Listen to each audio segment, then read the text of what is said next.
Jana sekunde kadhaa tumeshuhudia wana Mustafa lakini wana Ukonga pia wamekuwa wakiwa na imani sana na wewe. Unahisi ni kitu gani hasa cha kitofauti ambacho upo nacho hadi wananchi wanajitokeza kwa wingi sana kusikiliza sera zako? Kazi hii tunayoifanya ni kazi ya watu. Unapotaka kuwa kiongozi wa watu, maana yake unajitoa nafsi yako na kutumikia watu. Kwa lazima wale unaoongoza wakuone kama kweli huyu mtu anakutumikia. Ama sivyo, hii sio kazi ya ajira wala sio kazi ya nafasi. Kwamba fika wakati mimi mbunge nyinyi wananchi, hapana. Sisi tumekuwa tukiishi pamoja, tukicheza mipira pamoja, tukisherehekea ngoma pamoja, tukisherehekea harusi pamoja, tukizika pamoja. Mimi nimezaliwa pale Polisi Yanga Ukonga. Nimesoma shule ya msingi Ukonga. Nimesoma sekondari Pugu. Mimi huko ni mitaa ya nyumbani. Kuna mwana hapa, kuna mwalimu wangu, kuna mtu nimekuwa naye, kuna mtu nimecheza naye. Watu wote hapa tuna nasaba. Kwa sisi ni ndugu. Na sisi nafasi hizi hazitutenganishi.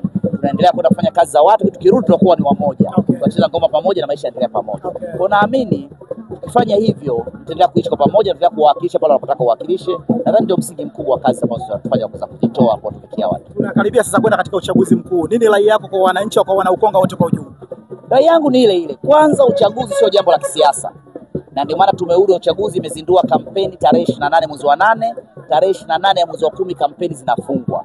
Tarehe 29 Oktoba kuna tukio la kiraia, tukio la Watanzania, tukio la kikatiba, tukio la uchaguzi ambalo kwa katiba ya Watanzania walioiandika kila baada ya miaka 5 wanataka kuchagua viongozi wao, kwamba nani ataongoza taifa lao, nani atawakilisha bungeni na nani atawakilisha kwenye halmashauri yao ya wilaya ama ya manispaa ama ya jiji.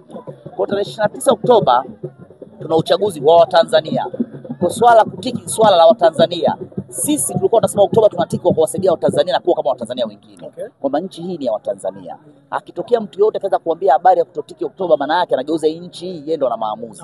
Wenye maamuzi ni Watanzania na maamuzi yao waliweka kwenye katiba kwamba kila baada ya miaka 5 wataweka uongozi wa kuongoza taifa lao. Kwa uchaguzi upo, nimepita maeneo yote ya jimbo la Ukonga, nimesema mkutano wa 85 kwenye jimbo hili, ndani ya mitaa 41, mkutano wa 85 kati ya kata 7, mkutano wa 15 kwenye kata ya Pugu. Kote tumepokelewa vizuri na wananchi, wala hawana habari. Watakwambia tu bwana, hapa majority tuna shida maji ya barabarani. Tunakuchagua uje kujenga. Maana usipomchagua huyo mbunge na diwani, yeye kero yako anakuondolea nani?